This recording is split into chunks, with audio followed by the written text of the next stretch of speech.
Hi there. Talking about one aspect of shunning in this video. There are so many obvious reasons why shunning is painful, dangerous, and just so destructive for people. Many things have been said online, very, very true, and with what people have said. Awful, you're having to go without your own parents, your own children. Not because you're evil, not because you're bad or doing anything, because you have a conscience, because you're trying to live with integrity. So on top of that, I was trying to think, how is it so easy for the corporation to throw people away? It's been noted in some vids how many hours go into making a baptized witness. Sorry, no, let's get straight. A baptized publisher, which is an entirely different issue. Many hours of dedication. Then it's so easy, like the illustration on jw.org, where you just take them and you throw them in the trash. Why is it so easy for the corporation? I'm not going to call them society, organisation, etc. They are a money-making corporation. Why is it so easy to throw valuable people out? Now, we all know the stories of what you do when you lose the sheep. You stay out all night. We've all lost someone. Something's happened. I know my cat's got locked out. Oh my goodness, or a neighbour's cat's got locked out. We've been round calling in every building and calling on people. Duh! That is what you do. That is what you do. I was thinking of the widow. What was it she lost? Was it her talent? What was the monetary unit she lost? And she swept out her whole house until she found it. But people in the corporation are not valued, and that is why it's so easy then to throw them out, because the value of a person in the corporation is what's the hours on your publishing records, how many magazines did you place, how many Bible studies have you done.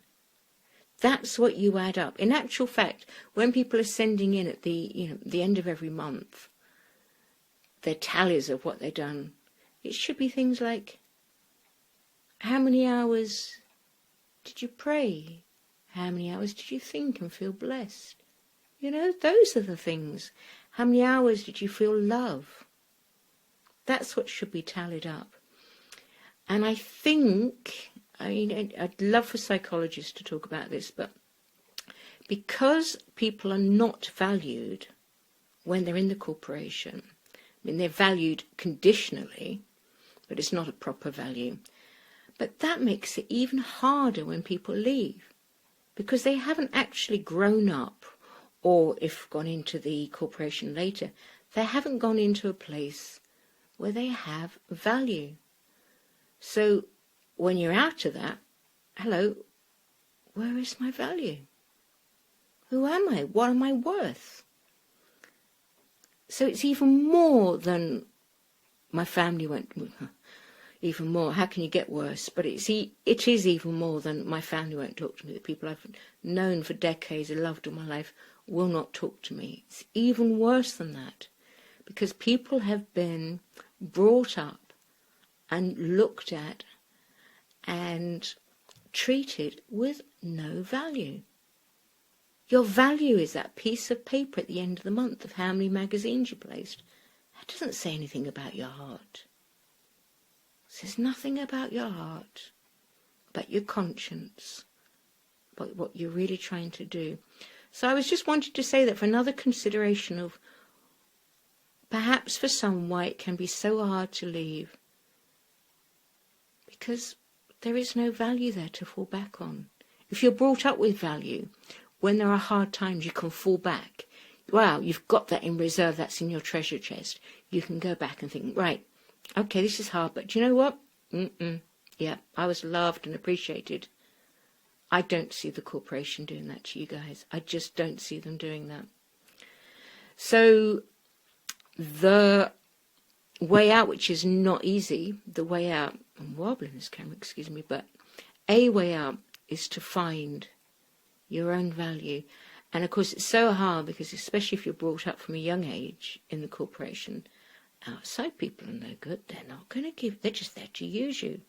No, they're flipping not. Oh no, there's a lot of good people out there. I'm naive and I get used by people, blah, blah. But there's so many good people out there. There really, really are. So have a look yourselves where you have a look and think, oh, are people valued there? If they are, why are they valued? Are they valued because they have a nice suit on and their hair is cut? That gives value to no one. I live in the UK and politicians live like that, and they're horrible. They have offshore tax havens. They're involved in paedophilia, a bit familiar. I mean, they do some terrible things. They're fraudulent with their expenses claims. But you know what? They have a suit on and their hair's cut nicely. And they're valued for that. And they say the right words. So anyway, just thinking of those people not being brought up with the right values. I don't know where all the answers are, or any answer. Don't know where one answer is, flipping heck. But I just needed to say that. Okay. I know I find random things around my house to film while I'm saying things. I'll be on camera one day, but it will just break all your screens. But I'll just saying some, find little scenes. So here you have on top of a fireplace some wee cats hugging. I'll say huggling, which is a mix of hugging and snuggling. And I think that's quite right. Okay, best to all. Bye.